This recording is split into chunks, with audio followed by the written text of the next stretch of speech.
Halo, assalamualaikum. Jumpa lagi dengan saya Putra.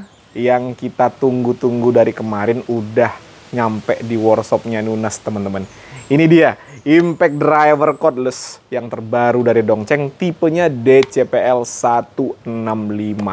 Katanya sih ini lebih enak digunakan dibandingkan dengan pendahulunya. Apakah benar, nanti kita akan buktikan sama-sama ya. Karena kalau hanya dilihat-lihat saja kan nggak ketahuan ya teman-teman ya. Kita akan buktikan. Karena saya sedang mencari juga Impact Driver 20 volt yang enak digunakan untuk kerja-kerja ringan. Yang overall lah ya, bisa kerja semuanya. Kerja berat bisa, kerja ringan juga bisa. Nah, dari info yang saya dengar katanya DCPL 165 inilah yang cocok untuk semua kerjaan. Tidak usah berlama-lama lagi, langsung saja kita masuk ke pokok pembahasan. Untuk kemasan produk, koper berwarna biru khasnya Dongcheng ya teman-teman ya. Untuk kualitas dari kopernya sendiri tidak usah diragukan, ini tebal dan kokoh. Jadi kalau ada benturan dapat melindungi isi di dalamnya dengan baik. Lalu di sini ada stiker, ini ada beberapa keterangan seperti apa saja yang kita dapatkan pada paket pembelian dan juga untuk spesifikasi dan fitur. Langsung saja kita buka ya. Nah, ada kitab-kitabnya. Di sini ada buku petunjuk penggunaan. Nih ya. Masih berbahasa Inggris ya teman-teman ya. Harap dibaca agar tidak salah cara menggunakannya. Lalu di sini ada kartu garansi. Garansi dari Dongcheng adalah 2 tahun dengan syarat dan ketentuan yang berlaku. Service center Dongcheng ada di 17 kota di Indonesia. Jadi banyak nih ya teman-teman ya untuk service centernya. Kalau mau dibaca silakan di-post nih. Lalu di sini ada aksesoris. Kita dapat bit obeng yang PH2 ya. Lalu ada belt clip. Dapat 2 buah baterai, 20 volt 4 Ah. Lalu ada docking chargernya juga. Dan ini dia unitnya ya. Sudah bersertifikasi K3L. Jadi jelas ya. Sudah dijamin oleh negara keamanan penggunaannya. Nih. Cakep ya. Ini ringan nih bobotnya. Itu aja yang kita dapatkan di paket pembelian. Untuk build quality yang pertama anvil. Ini logam ya. Nih. Lalu ada bumper karet untuk melindungi rumah palunya. Lalu untuk rumah palunya sendiri ini adalah coran aluminium, logam ya. Finishingnya warna abu-abu, ada tulisan BL Motor dan ini print-printan ya, bukan tempelan stiker. Lalu untuk bodi utama yang warna biru ini semuanya adalah plastik. Dan untuk kualitas dari plastik Dongcheng sendiri tidak usah diragukan lagi ya teman-teman ya. Kualitas brand global. Di sini ada bumper karet lagi untuk melindungi apabila terjadi benturan ya. Nih, sampai belakang ada bumper karetnya. Lalu ada tulisan brushless, ini tulisannya embosan ya, jadi nongol nih kalau disentuh terasa. Pada handle-nya ada grip karet. Untuk kualitas dari grip karetnya sendiri ini lembut sekali di tangan, enak ya teman-teman ya. Di sini ada bumper karet lagi. Untuk cetakannya rapi ya, tidak ada yang lebar-lebar, tidak ada yang renggang-renggang. Ya ini cakep sih. Saya suka sekali untuk modelnya ini ya, simple. Terlihat elegan ya teman-teman ya. Untuk fitur yang pertama, untuk memasang bit obeng gampang ya. Tinggal dimasukin seperti ini, tarik, langsung mengunci, tidak akan lepas lagi. Untuk melepasnya, tarik lagi. Gampang, nggak ribet. Lalu di sini ada trigger yang sudah dilengkapi dengan variable speed. Semakin dalam kita tekan, maka kecepatannya akan semakin kencang. Ada LED LED juga yang sudah LED shutdown ya, tidak langsung mati apabila kita lepas trigger. Ada forward and reverse, putaran kanan, putaran kiri, dan apabila posisi di tengah, maka dia akan mengunci trigger. Nah, ini dia fitur unggulannya, pengaturan elektronik. Ada low, medium, high, dan ini untuk menyekrup. Untuk menyekrup ini dia akan lambat terlebih dahulu putarannya untuk penetrasi, dan semakin lama dia akan semakin kencang.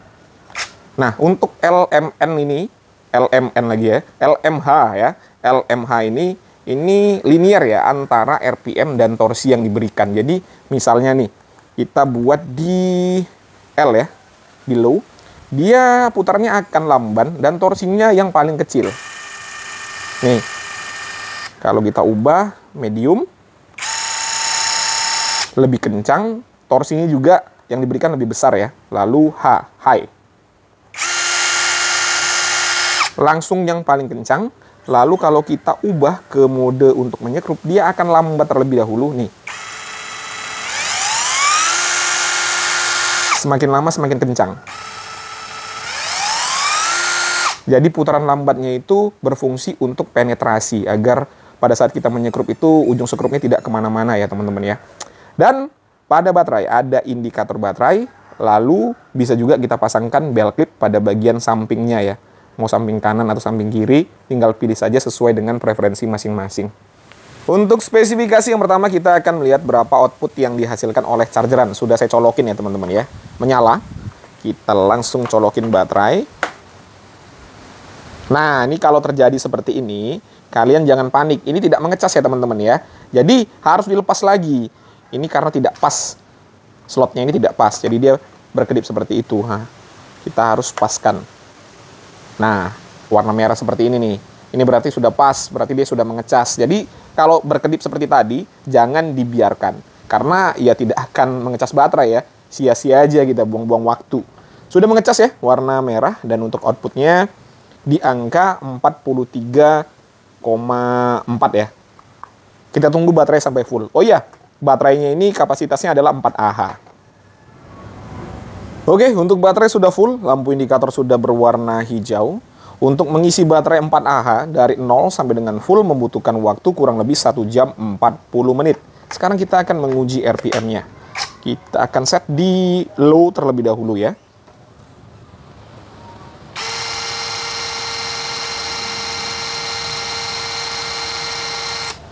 ...953 RPM.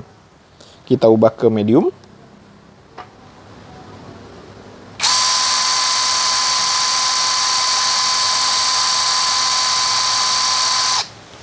...2102 RPM high.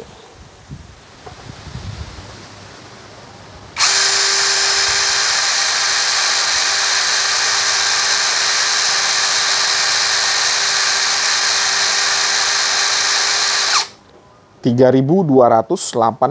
RPM. Nah, kalau di mode menyekrup, ini nanti perlahan dia akan sampai ke tahap high ya, atau maksimum. Nih.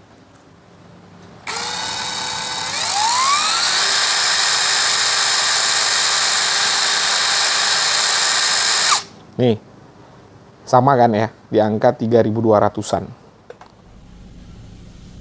Untuk torsinya, kalau kita lihat di buku petunjuk penggunaan, maksimalnya di angka 165 Nm untuk mengeratkan. Biasanya kalau untuk membuka bisa 2 kali lipatnya ya teman-teman ya. Untuk bobotnya tergolong ringan, dengan baterai 4 Ah hanya 1,38 kilo, 1,4 lah ya kalau kita bulatkan. Ringan. Nah, ini karena saya penasaran mau melihat bagaimana motor brushless-nya. Ini udah saya buka cover belakang. Kurang lebih seperti ini penampakannya. Dan kalau kalian bertanya, "Bang, apakah ini tembaga asli atau besi atau apa?" Saya tidak bisa memastikan secara pasti ya. Kalau dari warnanya ini jelas tembaga. Dan kalau besi, ini jelas bukan besi ya. Karena ini magnet ya. Ini magnet. Ini nggak nempel teman-teman. Nih, nggak nempel. Nih. Jadi jelas bukan besi. Tapi apakah material yang lain saya nggak tahu. Kalau dari warnanya jelas tembaga ya. Nah, kalau kita buka bodinya secara keseluruhan, kurang lebih penampakannya seperti ini. Ini motor brushless-nya ya. Ini palunya. Cukup rapih ya. Rakitannya cukup rapih nih. Tidak berantakan. Kabelnya juga bisa dilihat nih, tebel-tebel ya. Untuk uji performa kita kerja ringan dulu ya teman-teman ya. Saya akan menyekrup di media particle board menggunakan skrup ukuran 1 inci. Ini saya gunakan low ya, L. Kita lihat apakah enak digunakan untuk media-media seperti ini.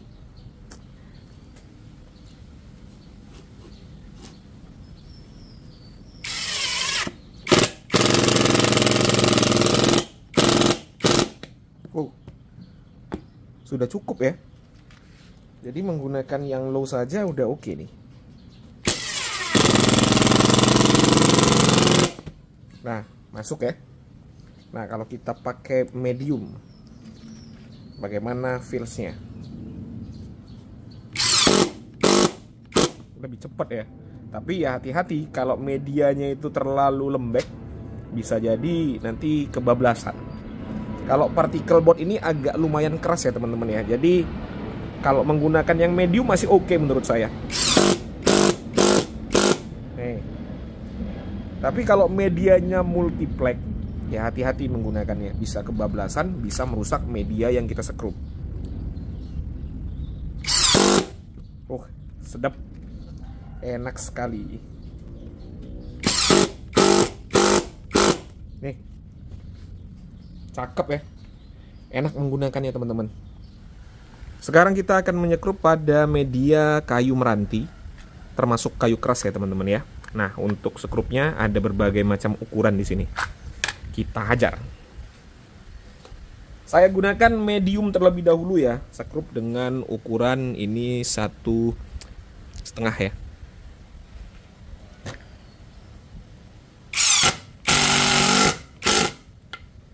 Medium cukup ya, masuk dengan sempurna. Kita coba dengan ukuran 2.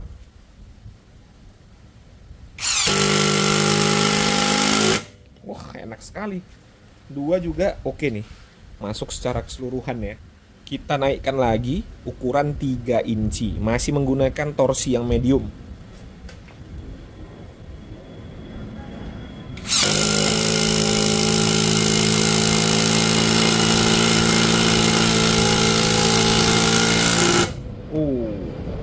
Masuk ya. Menggunakan torsi medium masih mampu. Mana lagi nih ya? Kita ganti yang lebih besar lagi. Nah, nih. Ini ukuran 3 inci juga ya, teman-teman ya. Tetapi untuk diameternya lebih besar dibandingkan dengan yang warna hitam tadi. Dan ini menggunakan pH 3 nih. Medium ya, masih pakai torsi yang medium. Apakah mampu?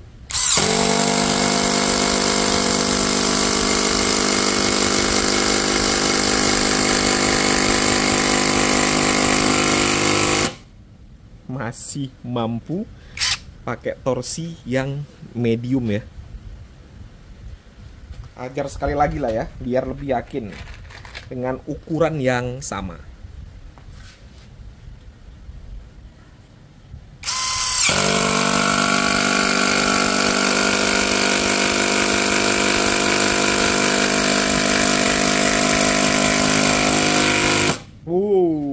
Enak sekali teman-teman. Enak ya, menggunakan torsi medium masih oke. Coba kita keluarkan.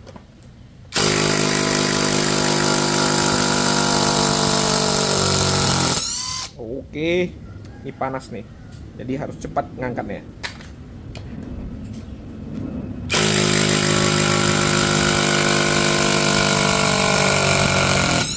Oke, mantap, asli. Ini enak sekali teman-teman. Enak sekali menggunakannya ya. Bobotnya ringan, tenaganya oke ya. Dan untuk pukulannya juga tidak terlalu kasar di tangan. Enak. Keren.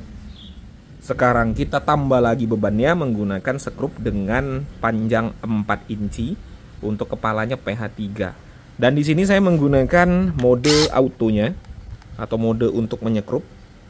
Nah, untuk mode menyekrup ini nanti dia akan memberikan torsi itu sesuai dengan yang dibutuhkan. Kalau dia butuh maksimal ya langsung nanti di torsi maksimal ya teman-teman ya. Nanti dia akan penetrasi terlebih dahulu ya, lambat terlebih dahulu untuk pukulannya. Kita coba. Apakah berfungsi dengan baik atau hanya sekedar gimmick? Putarannya akan lambat terlebih dahulu.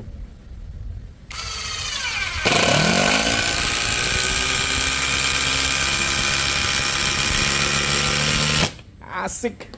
Asik banget ya. Keren. Tenaganya mantap ya teman-teman ya. Untuk pukulannya juga enak di tangan ya. 4 inci masuk dengan sempurna tanpa ada kendala. Kita tambah lagi bebannya ya teman-teman ya. Sekarang saya menggunakan sekrup dengan ukuran 5 inci. Ini kepalanya hex 13 mili. Medianya masih sama ya, kayu meranti. Kita lihat apakah mampu atau tidak.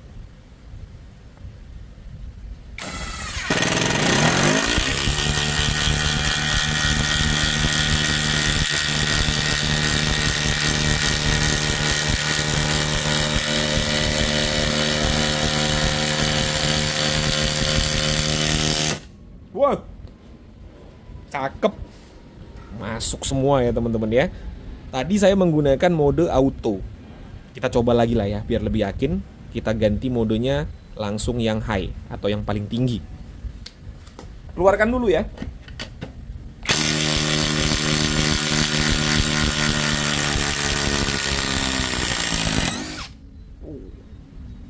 Cakep. Sekarang saya sudah ubah modenya ke high. Ini nggak kelihatan ya karena cahaya matahari. Tuh ya, warna hijau lampunya. Kita coba lagi. Langsung yang high.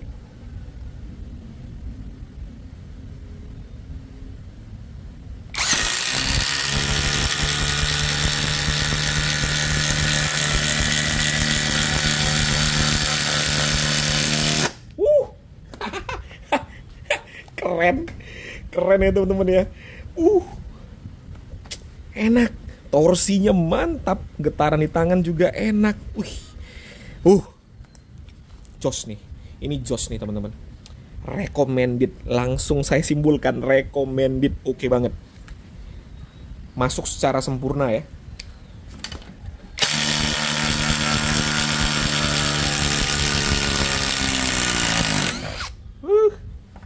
Cakep. Setelah kita gunakan tadi, sekarang kita akan lihat suhunya ya. Pada bagian rumah palunya 51. Normal banget nih. 51 itu normal sekali ya teman-teman ya untuk rumah palu. Pada bagian bodi 46, 51 juga. 51 ya pada bagian bodi, sama dengan rumah palu. Masih oke ya, untuk suhunya ini masih tergolong normal. Cakep. Ini masih bisa lah kalau kita pegang menggunakan tangan tuh masih oke lah. Dan untuk beberapa pekerjaan yang kita lakukan tadi, baterainya itu masih full ya. Nih, masih full.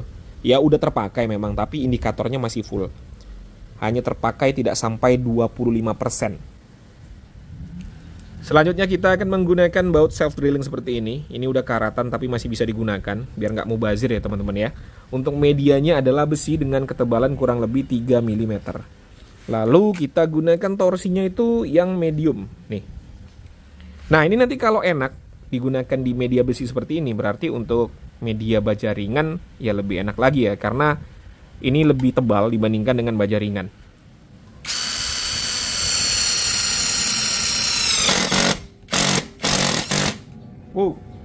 Enak ya.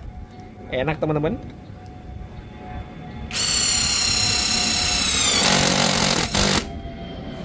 Ini bautnya udah digunakan loh ya. Jadi udah nggak begitu tajam lagi. Tapi masih enak ya. Kalau menggunakan baut yang baru pastinya akan lebih enak lagi.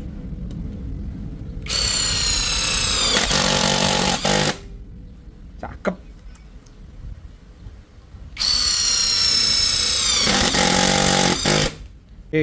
Enak teman-teman. Jelas kalau medianya lebih tipis seperti baja ringan, ya lebih enak ya. Nah ini kalau kita gunakan yang baru ya, kita coba menggunakan yang baru ya teman-teman ya. Nih baru ya, pastinya akan lebih enak lagi.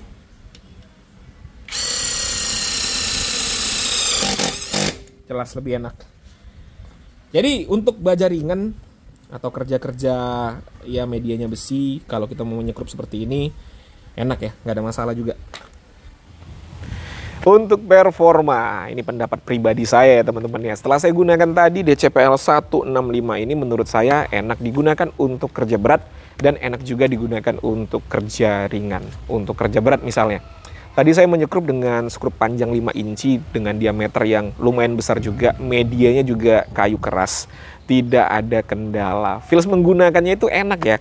Dan ini sulit untuk dijabarkan, kalian harus cobain sendiri. Karena ada impact driver yang memang tidak enak digunakan, ada yang enak digunakan. Dan untuk DCPL 165 ini enak digunakan.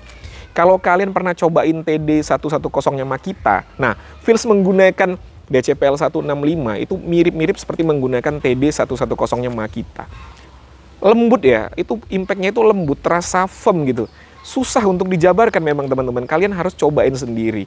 Ya mungkin bagi teman-teman yang sudah biasa menggunakan mesin impact driver, tahulah bagaimana rasanya. Ada impact driver yang enak digunakan, ada impact driver yang memang tidak enak digunakan. Nah, kalau kita lihat bodinya yang kecil ini, seperti tidak yakin gitu ya, apakah bisa digunakan untuk kerja berat atau tidak.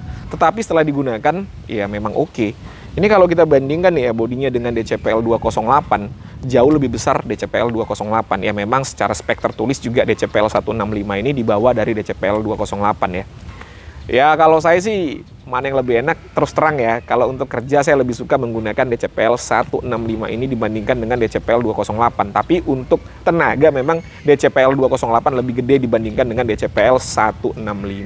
Ini tidak lebih besar memang ya bodinya, dan memang jauh lebih besar DCPL 208. Lalu kalau kita bandingkan nih ya dengan impact drivernya Dongcheng yang DCPL 04-8 yang 12 volt, DCPL 165 ini lebih kecil juga untuk bodinya, sedikit lebih kecil dibandingkan dengan DCPL 048. Tapi untuk torsi ini lebih gede. Ya secara baterainya juga menggunakan 20 volt ya teman-teman ya.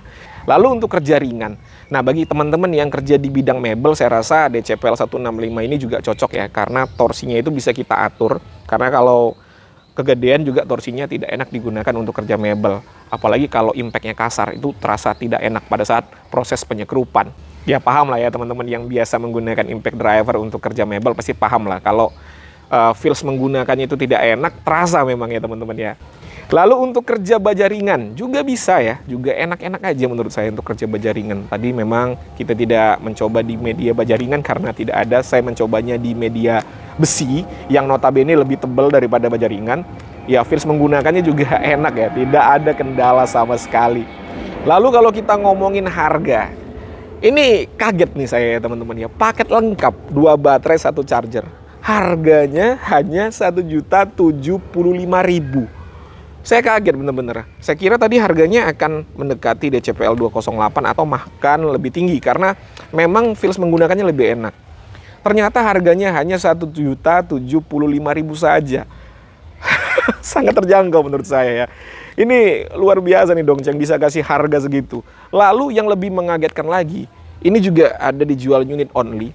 Kalau beli unit only hanya Rp425.000 saja. Jadi kalau kalian sudah punya baterai Dongcheng, kalian sudah punya ekosistem dari Dongcheng, tinggal beli unit saja, harganya hanya Rp425.000. Ayo, kalian mau komplain di bagian mana lagi ya? Ini tidak ada celah ya teman-teman ya. Jadi kalau kalian memang sedang mencari mesin impact driver, kalau kalian sudah punya ekosistem Dongcheng sebelumnya, tidak beli DCPL 165, menurut saya kalian salah besar lah ya. Karena ini harganya sangat terjangkau, sangat enak digunakan. Ini kalian cobain sendirilah biar kalian tahu ya. Untuk link pembelian ada pada kolom deskripsi, silahkan cek di bawah kalau kalian mau beli. Oh ya tidak lupa, harganya murah, garansinya tetap ada ya teman-teman ya. Oke ya, mungkin itu saja yang bisa saya sampaikan. Seperti biasa kalau ada pertanyaan dituliskan saja pada kolom komentar. Saya Putra, assalamualaikum warahmatullahi wabarakatuh.